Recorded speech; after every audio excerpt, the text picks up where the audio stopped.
नागपूर मेट्रोची सेवा तासभरापासून एका लाईनवर बंद आहे। खापरी ते ऑटोमोटिव्ह लाईनची मेट्रो सेवा बंद आहे। एक मार्गिका सुरू आहे तर दुसरी मात्र अजूनही बंदच आहे। वीज वाहिनीत तांत्रिक बिघाड झाल्यामुळे मेट्रो नागपूरमध्ये ठप्प पडलेली आहे।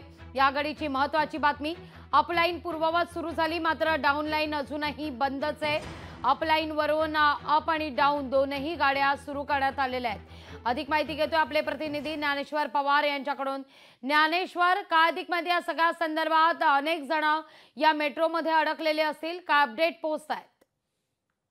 अगदीच वीज वाहिनीमध्ये काही तांत्रिक बिघाड झाल्यामुळे तिथे जवळपास 6:30 पासून जी आहे ती नागपूर मेट्रोची सेवा जी आहे ती बंद झालेली आहे। खापरी ते ऑटोमोटिव्ह लाईनची जी आहे ती सेवा सध्या स्थितीमध्ये बंद आहे आणि अपलाईनची जी काही सेवा होती त्याला दुरुस्ती करून आता ती पूर्ववत करण्यात आलेली आहे। मात्र डाऊन लाईनची सेवा जी आहे ती अजूनही बंद आहे। त्यामुळे प्रशासनाची प्रवाशांची जी आहे ते कुठेतरी हेळसांड झाल्याचं या ठिकाणी पाहायला मिळत आहे। आणि एकूणच मेट्रो प्रशासनाची जेव्हा आम्ही संवाद साधला आणि माहिती घेतली तर काही वेळामध्ये ही जी सेवा जी आहे ती पूर्ववत करण्यात येणार आणि त्या पद्धतीने काम देखील प्रशासनात सुरू असल्याची माहिती जी आहे ती मेट्रो प्रशासनाने दिली आहे। निश्चित, धन्यवाद तुम्ही दिलेल्या सविस्तर माहिती करता। लोकशाही मराठी ऐका, पहा, जागरूक रहा।